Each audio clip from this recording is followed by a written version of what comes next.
When it comes to suppressors, there are a ton of options out there, but when it comes to AK suppressors, there's really only two options that should really come to mind.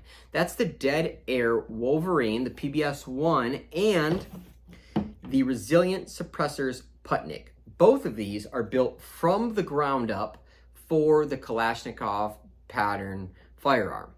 Now, in their own respect, they're both copies of existing Russian suppressors that we can't get here in the United States. So it's awesome that that local companies here in the US have made these so they're available to us. So any of you that are into AKs, that you want that aesthetic, that original aesthetic, these are definitely two options that you should have. Now, some of you might have come to this video because you want me to tell you which one of these is better than the other. And that's really a difficult answer to give you, because when it comes to the perceived sound that comes from a suppressor, that's what it is.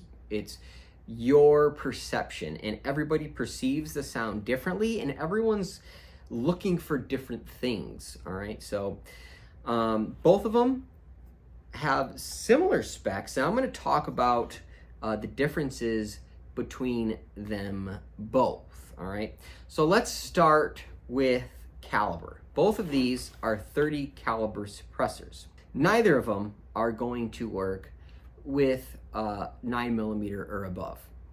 Now, I have heard of some people that have Wolverines that have been modified to run 9mm, but to my understanding from the factory, they will not, 9mm projectile will not pass through a Wolverine, so don't try that. So one of the things that makes these ideal for the Kalashnikov pattern firearm is their progressive bores. So as you may or may not know, imported AKs often are not concentric, meaning the bore in the barrel is not perfectly straight through. So when the suppressors attach, that round is coming out at a slight angle. That angle can cause baffle strikes, end cap strikes, could destroy your suppressor. That's a big problem. Now, the progressive bore, if you imagine from your muzzle back here, it starts with a 30 caliber bore, and then towards the muzzle you're looking at something closer to 36 cal bore. So it gets progressively larger as it goes. That way, if the barrel is slightly non-concentric, that round will still safely pass through without coming into contact with anything and causing any damage. So the progressive bore is a really nice feature on these suppressors. That's also one of the reasons why these suppressors might not be as quiet than some of the other suppressors that are out there that might be dedicated to specific calibers. But at the end of the day, it's a nice little safety measure that's going to ensure that that you don't damage your suppressor. Now, even though these have progressive bores, it is still important to verify that your rifle or pistol is concentric enough with the suppressor attached to safely fire a round through, because some have been found to be just super jacked up. And if that's the case, there are companies out there that offer correction for your threads and bore, and they can modify it so that it will work safely with one of these suppressors. Now you can see with them here side by side on the table that the Wolverine is obviously longer than the Putnik, but the Putnik is wider than the Wolverine. So, you know, what's more important, length or girth? The Wolverine is 7.4 inches long. The Putnik is 6.2 inches long. So you got about that Wolverine has about an inch on the Putnik, but the Wolverine, the main body of the tube here is 1.5 inches, and then down here towards the collar it is 1.93 inches. The Putnik is 0.326 inches in diameter. So much wider can, a little bit longer can. Now, why does that matter? The reason it matters is because the way in which a suppressor works is those gases that exit the muzzle, that suppressor traps or slows down and allows those gases to burn up before they can escape the muzzle and make that loud noise that we're trying to suppress. The more area inside of a suppressor, the more space it has to kind of burn up those gases. So the bigger the suppressor, typically the quieter it's going to be. Now, these ones, it's close to being a wash because again, this one's wider, but this one's longer, so it can go either way. Now, the Wolverine has more of a standard style baffle system in it, where it's just that straight tube all the way through. The Putnik has a 3-layer flow-through design.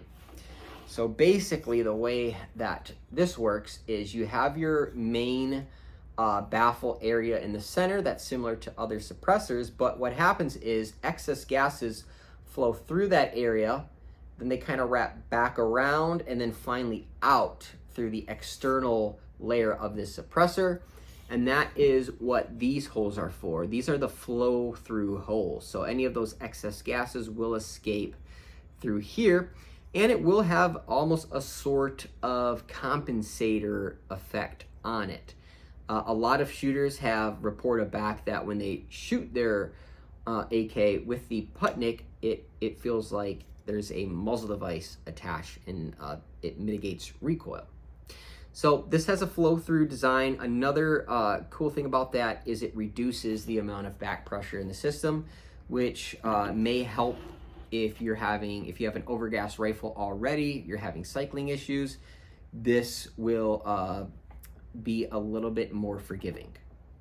Now, these are both very similar in weight. The Wolverine is 1 pound, 6 ounces. The Putnik is 1 pound, 5 ounces.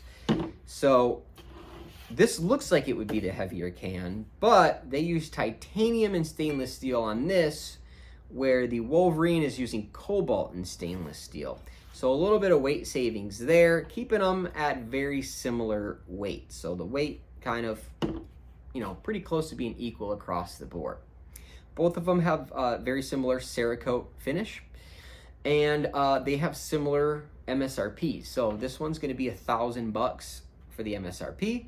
This one's going to be $900. So $1,000 for the Wolverine, which makes sense, that extra $100, because when you get this from the factory, you're going to notice that it comes with a collar system and an insert that's a little bit more involved than your standard muzzle device that you would typically get with a suppressor.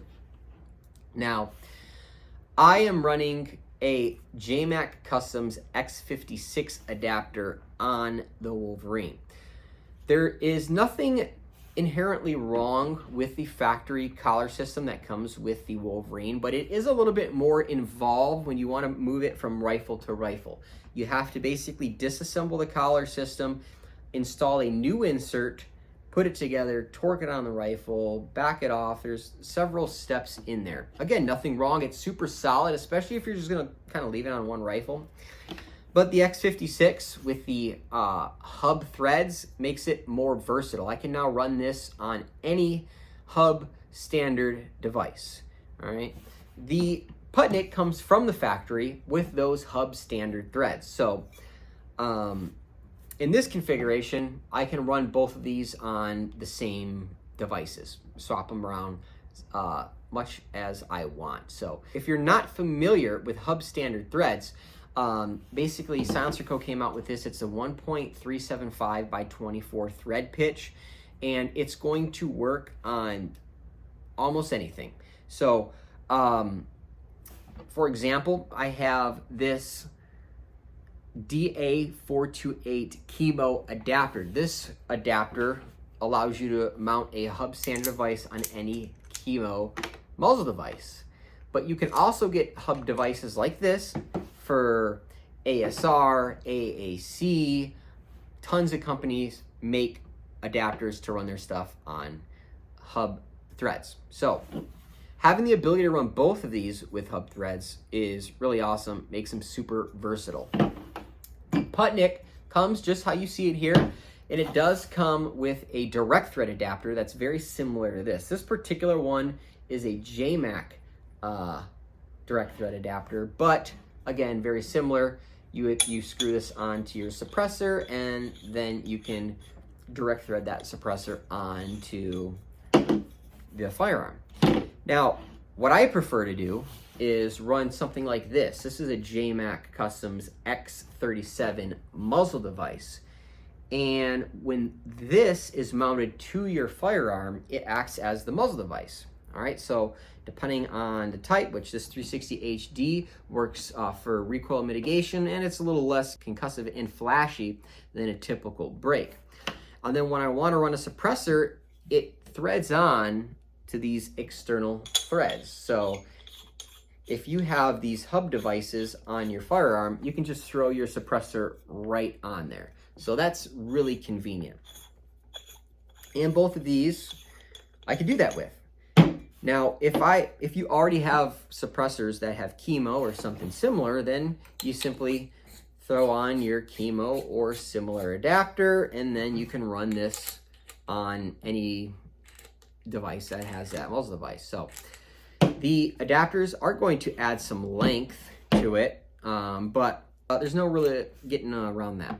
So both of these are full auto rated for those of you that are able to shoot full auto. The Wolverine is built like a tank. It has no barrel length restrictions, anything like that. The Putnik is full auto rated except for 308, and they recommend or have a requirement to keep it under 1,000 degrees Fahrenheit, which, unless you're purposely just trying to destroy this suppressor, you're probably not going to be getting to 1,000 degrees Fahrenheit.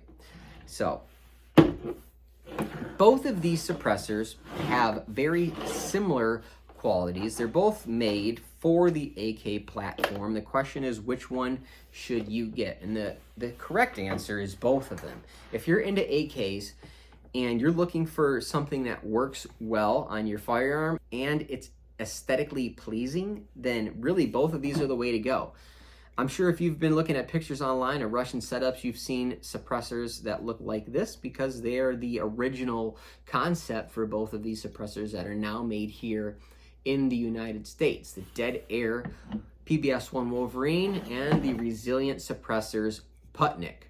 Now, I would love to hear from some of y'all that have both of these or at least tried both of them out. Let me know down in the comments below on if you have a preference either way. But for me, I like them both, and it just depends on what I'm running at the time, what suppressor I want to use. And yeah, so two great options for your Kalash pattern firearms, and both of them deserve a shot. So if you have the opportunity, check them out. Thanks for watching.